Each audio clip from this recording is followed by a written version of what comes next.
Chers amis de l'éthanologie, bonjour, bonsoir, ça dépend à l'heure à laquelle vous nous regardez, c'est Fabrizio Buccella de Interwine & Dine pour une nouvelle vidéo à propos du vin.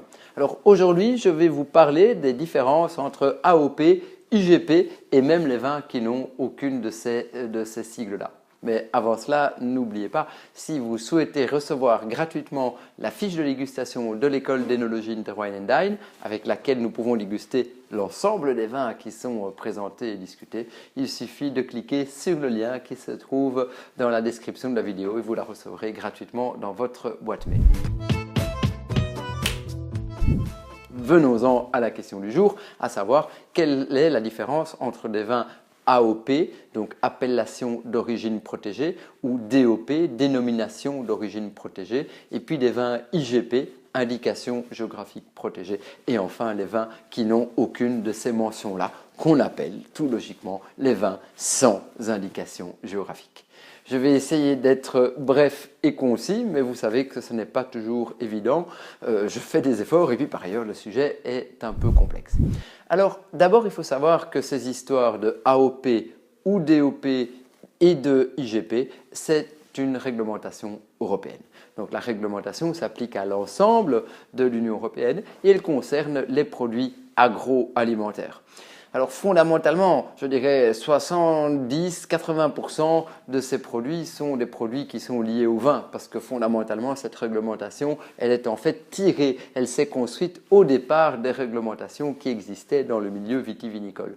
Mais il existe des produits de consommation tout à fait courante ou tout à fait presque banale, par exemple le parmesan qui est une appellation d'origine protégée, en fait une DOP, une dénomination d'origine protégée. Donc quand vous achetez du parmesan, cela signifie donc que le produit a été fabriqué dans la région de Parme, que le lait provient de la région de Parme et qu'il a été affiné, qu'il a été transformé dans cette région. Et voici que voilà est apparue en fait la définition claire d'une appellation d'origine protégée, même dans le milieu du vin. Quand vous dites qu'il s'agit d'un vin de Bordeaux, par exemple, donc c'est une appellation d'origine protégée Bordeaux, une DOP, une ancienne appellation d'origine contrôlée, si vous voulez. Cela signifie que le raisin doit provenir de la région de Bordeaux et qu'il doit être transformé dans la région de Bordeaux. Et donc, vous êtes avec un produit d'appellation. Alors vous pouvez par exemple avoir ce qu'on appelle des produits IGP, des produits d'indication géographique protégée, qui étaient appelés auparavant des fameux vins de pays. Par exemple, une IGP extrêmement connue, c'est l'IGP Pays d'Oc, l'ancienne vin de Pays d'Oc.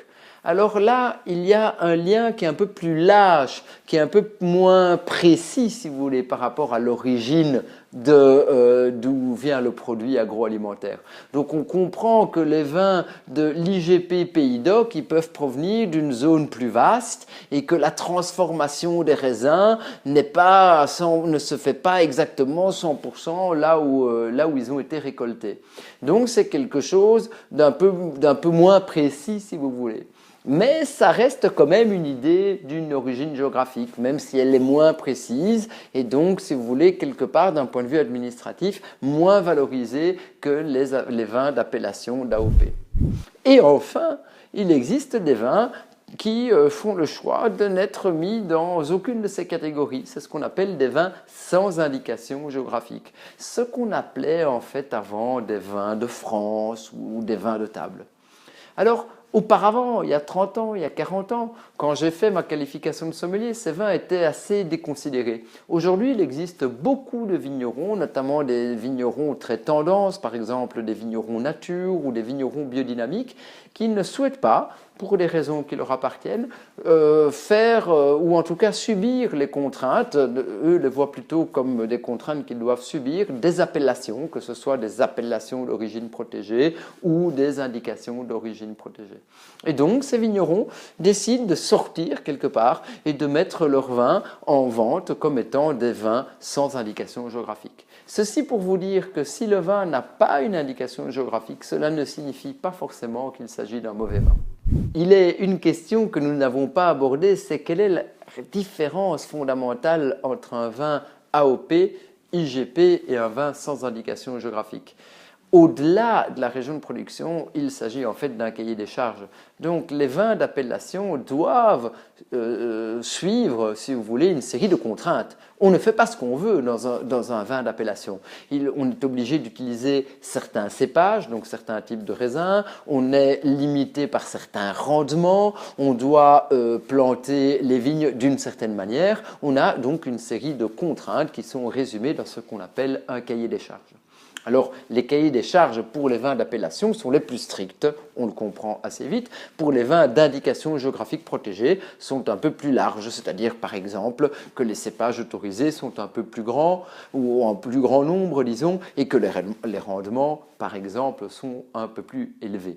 Et par ailleurs, pour les vins qui n'ont pas d'indication géographique, alors là, entre guillemets, une certaine liberté prévaut.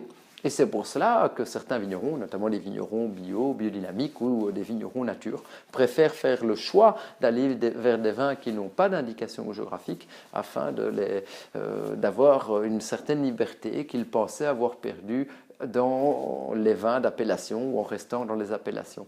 Attention, parce que c'est un vaste débat, parce que les appellations, au moment où elles ont été créées, et encore aujourd'hui, sont un peu les gardiens du temple d'une certaine qualité du vin, d'une qualité constante du vin et du fait qu'on ne fasse pas n'importe quoi. Donc pour le consommateur, l'appellation est quand même toujours le signe d'une certaine garantie, parce que sauf à connaître personnellement le vigneron, et encore, on n'est jamais toujours à 100% à côté de lui, donc on ne sait pas à la fin comment il fabrique son vin. La garantie que vous avez quand vous achetez un vin d'appellation, c'est qu'on respecte un nombre minimal de règles.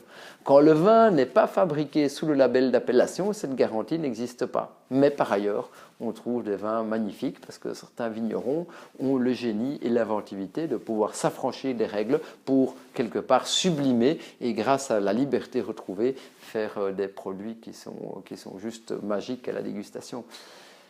À la fin, vous connaissez notre maxime, il n'y a qu'une solution, c'est la dégustation. Ben voilà, vous devez aussi l'appliquer vous-même par rapport à cette chose-là. C'est pour ça qu'on vous propose toujours à l'entame de nos vidéos de récupérer notre fiche de dégustation qui vous permet de vous-même faire cet apprentissage, de vous-même décider si le vin, vous le trouvez d'une qualité correcte et s'il vaut la peine pour vous, en tout cas par rapport à vos goûts, d'être dégusté.